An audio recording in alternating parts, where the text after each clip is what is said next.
Are you looking for a better way to resolve your family law matter? Well, you might want to consider collaborative family law. So, what is collaborative family law? Well, it's a form of dispute resolutions for parties that are going through a divorce or separation that allows them to work collaboratively with each other, their lawyers, and other third party specialists to be able to reach a mutually acceptable resolution of the various issues that arise from the breakdown of a marriage or a relationship. And make no mistake, there is a difference between being involved in a collaborative family law process versus working amicably with the other party. So, when I speak of collaborative law here as a form of dispute resolution, I'm talking about a very technical expression, I should say, of it. So, because sometimes when I mention collaborative family law to parties, they say, well, we're working collaboratively, and they may be talking about, them and the other partner, or, even with some lawyers, having negotiations, and these negotiations may be going great and, you know, um, very amicably, but it is different from collaborative family law. And what really sets collaborative family law apart, there's a number of things, and I'm just going to mention, two or three, but one main factor is the fact that you don't go to court. Like the process is devoid of that constant threat and thought of this matter not settling and going to court. Now, what I mean by that is not that you don't go to court at all. If it breaks down, then you do have to go to court, but you do not go to court with your current lawyers. So because a collaborative family law process involves two lawyers that have signed a participation agreement. Actually, all parties sign a participation agreement that says, well, if we do not settle this process, if we do not reach a resolution within this process, we will not be the lawyers that are taking this matter to litigation. It is very powerful. Some people see that as a downside, but not necessarily, because it's actually the best part of it. First off, the lawyers involved in this process generally want to see your matter through to a successful outcome. So there's no posturing, there's no threats of going to court, and the lawyers really want to resolve it. So everyone really does buckle down and tries to find the best possible resolution for the family involved. And so taking away the threats of court as well make people feel more what makes you work harder, you're focused on resolution as opposed to just that alternative of always going to court, which frankly is not as great an option as people may think. I am, a family law litigator, so I am also collaboratively trained, and I can tell you that, there is something to be said of with working within the collaborative family law process. And the other part is that makes this the collaborative family law process very powerful is that you work with a team. And it is so helpful. Now, as a lawyer, I can draft your parenting plans, for example. I can work on your financial documents. I can review them. I can do all of that. That's part of my job as a lawyer. However, when you are working with third party neutrals, it makes a whole world of difference. And what do I mean by neutrals? Well, most collaborative family law teams, if it's a full team, would have a mental health or family professional, depending on what it's called in your jurisdiction, and a financial professional. Now, here's the power of the collaborative team. If you're working with if you have your own financial advisor and your partner has their financial advisor, there's a level of distrust. A lot of money gets wasted in between. If you get evaluation from one appraiser, then obviously, depending on the level of mistrust in the relationship, the chances are the other person goes and would get it, valued or reviewed by a separate professional, and a lot of time gets wasted, a lot of resources gets wasted, there's duplication of work. When you're within the collaborative family law process, you get a financial neutral that would actually act as a neutral. So when they prepare evaluation, for example, you can trust that it's accurate. There's no time wasted getting second opinions. There's, there's no additional resources spent getting that done. And the fact the both parties would actually, in most cases, share the cost of that financial neutral. So you get to save money that way as well. So the team approach is a really powerful benefit to working within the collaborative family law process. It's a very and thirdly, it's is the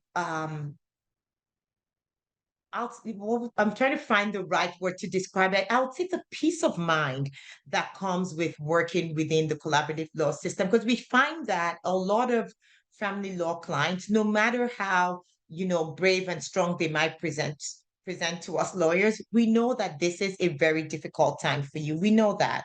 We know that there's a lot of stress that comes with it. There are a lot of concerns. How long would this cost? How you know the fighting back and forth with the lawyers, the court processes that just sometimes seem to focus more on procedure rather than the substance of your case. So when you're in the collaborative family law process, first, it's a respectful process. There's the understanding that no one's threatening to go to court, no one's sending letters back and forth, just things that do not actually deal with resolving the matter, but just somehow add more stress to an already emotionally charged situation. So it's a great benefit to have that process that's respectful, where both parties hopefully leave feeling heard.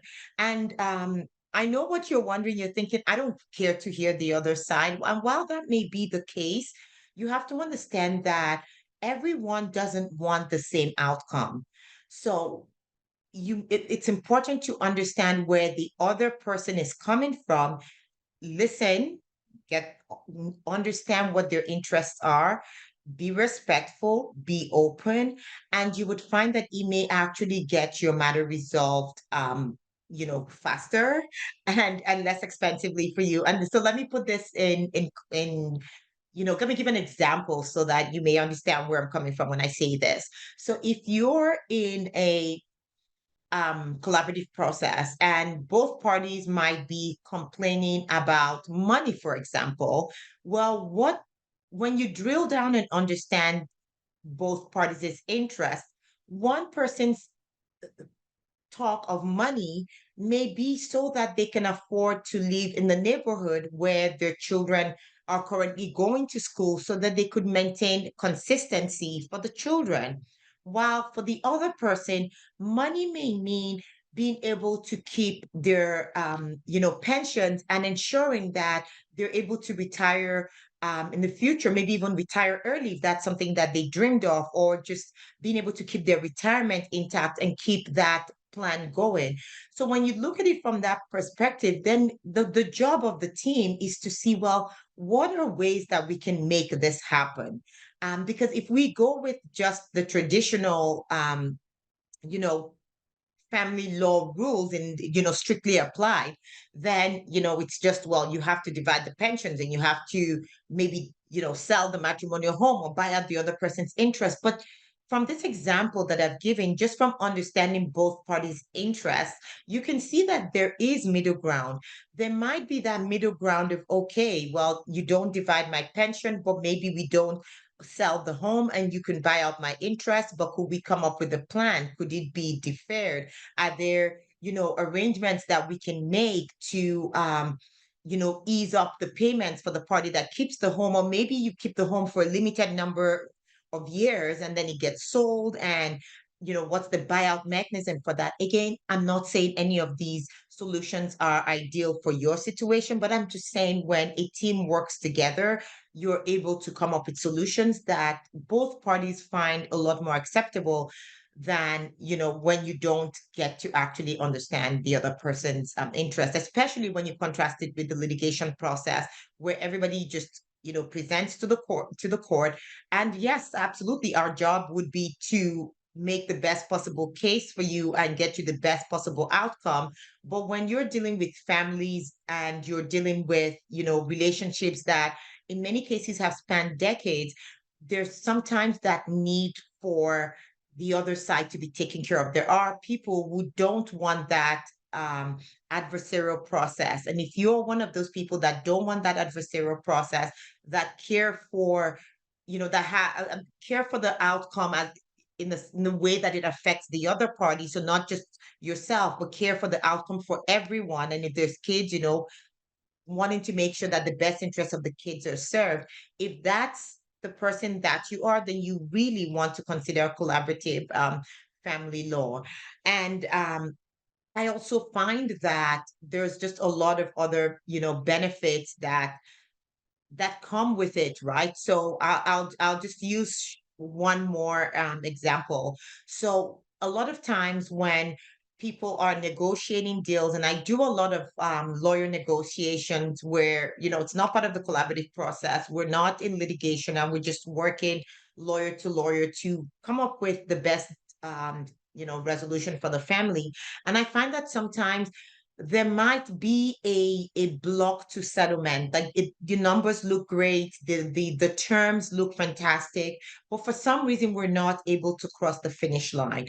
And when you're in the collaborative law process, we can involve that family professional that might be able to walk the parties through whatever emotional blocks there might be to getting a deal done. So in that context, we may be working with someone that has, a mental health background, perhaps a therapist. And the whole idea is sometimes, we are where we are because of the baggage that we have coming from our past. And if we're able to deal with some of that, then we may be able to move forward to a better tomorrow. So having that team approach and being able to identify um, mental blocks to settlement is one way as well that I find that the collaborative family law process can really be superior as a means of resolving your disputes. Obviously, it's not for everyone. It's one there's a reason why we have different ways of resolving disputes, of course. So while it's a great method, it might not be best for every situation. I think it is a great option for most, but there are cases where it's not appropriate. And if you speak with a trained collaborative family law lawyer, they will be able to identify if your case is suited to that process. So I hope you find this guide, helpful in giving you an idea of another way to resolve your disputes. It's not just, we either agree and we go to court, or, that's it. There's a lot of ways around resolving your family law disputes, and collaborative family law is one fantastic approach to doing that.